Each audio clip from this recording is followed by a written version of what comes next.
Cross-site scripting vulnerabilities have become one of the most common web application vulnerabilities out there.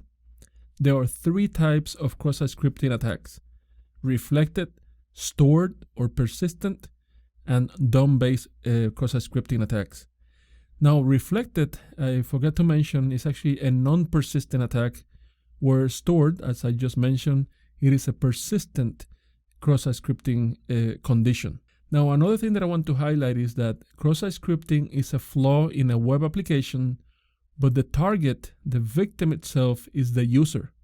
So successful exploitation of cross-site scripting can result in many different things: installation or execution of malicious code, account compromise, session cookie hijacking, revelation or modification of local files, or site redirection. So that means that redirecting a user to a malicious site or to a site that can be used to obtain sensitive information from that user.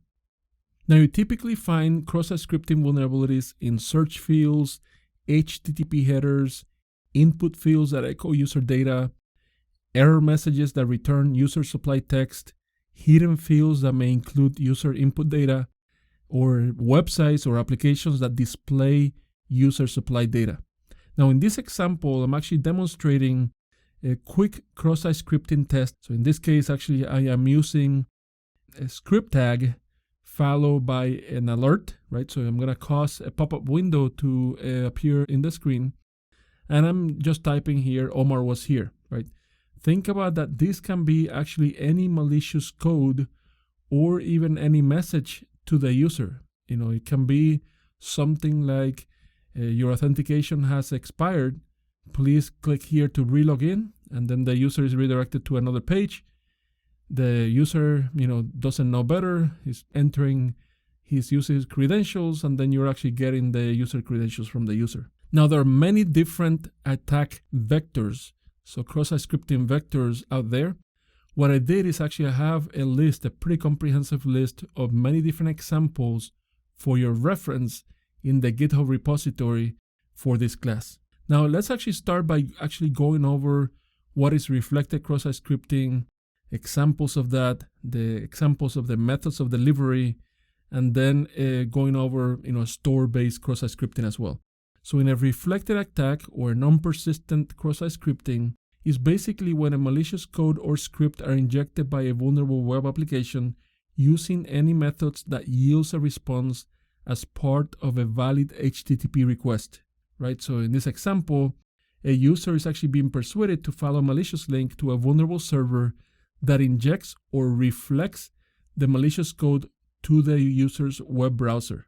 And this actually is causing the browser to execute the code or the script. Now, the vulnerable server is typically a known or a trusted site. There's an element of social engineering for this attack because you actually can persuade the user to follow that malicious link. Or, of course, there's many other examples of deliveries like, sending phishing emails, messaging applications, search engines, and many others. Now, let me explain what is stored cross-site scripting or persistent cross-site scripting. Basically, that attack occurs when the malicious code or the script is permanently stored on a web vulnerable server or a malicious server. And basically, that is doing that, storing that in a database or a file.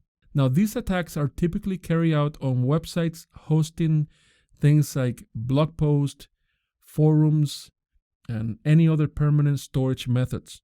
An example is whenever actually user is requesting the store information from the vulnerable or malicious server, which causes the injection of the requested malicious script into the victim's browser.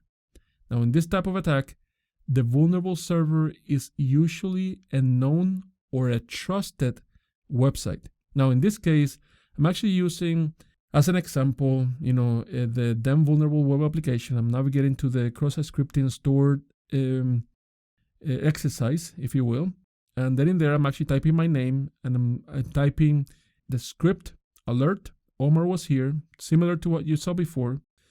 And then, closing the tag, the script tag, and then I'm signing that guestbook. And as you can see, a pop-up message is actually, appear in the screen, just like you actually saw before. However, the difference here is that if I navigate out of the page and I come back to the same page, you actually see the pop-up message, again being displayed to the user. So that is the difference between reflected, which is non-persistent, and stored, which actually is persistent cross-site scripting. Let's go over cross-site request forgery. Basically, cross-site request forgery vulnerabilities occur when unauthorized commands are transmitted from a user, and especially a user that is trusted by the application. And then these attacks are a little bit different than cross-site scripting attacks because they exploit the trust that an application has in a user's browser. Another thing that I want to highlight is that cross-site request forgery, or CSRF attacks, are also referred to as one-click attacks or session writing attacks. Now, CSRF, or cross-site request forgery attacks, typically affect applications or websites that rely on a user's identity, right? And that trust between the application and the user. Think about that you're a user, that you're connected to a critical application, and if an attacker can actually manipulate that application and steal your session cookie or steal session IDs and everything, then it can actually use that to subsequently trigger an unwanted action, right? Creating users on an application or a system. Let's say this is actually an admin panel for a firewall. You can even create policies and configurations without the user actually knowing that that's actually happening. Now, just like cross-site scripting, cross-site request forgery are attacks that target the user, right? And in this case, of course, the trusted to that the application has in the user. Now, these are also vulnerabilities that can be mitigated by input validation, right? And different sanitation techniques that you can apply in your environment to mitigate against these vulnerabilities. So in the screen, I'm highlighting a couple of links from the OWASP organization that go over different mitigation techniques for both cross-site scripting and cross-site request forgery. So I definitely advise you that not only for the exam, but for you to actually become familiar with these mitigations, to go over those documents.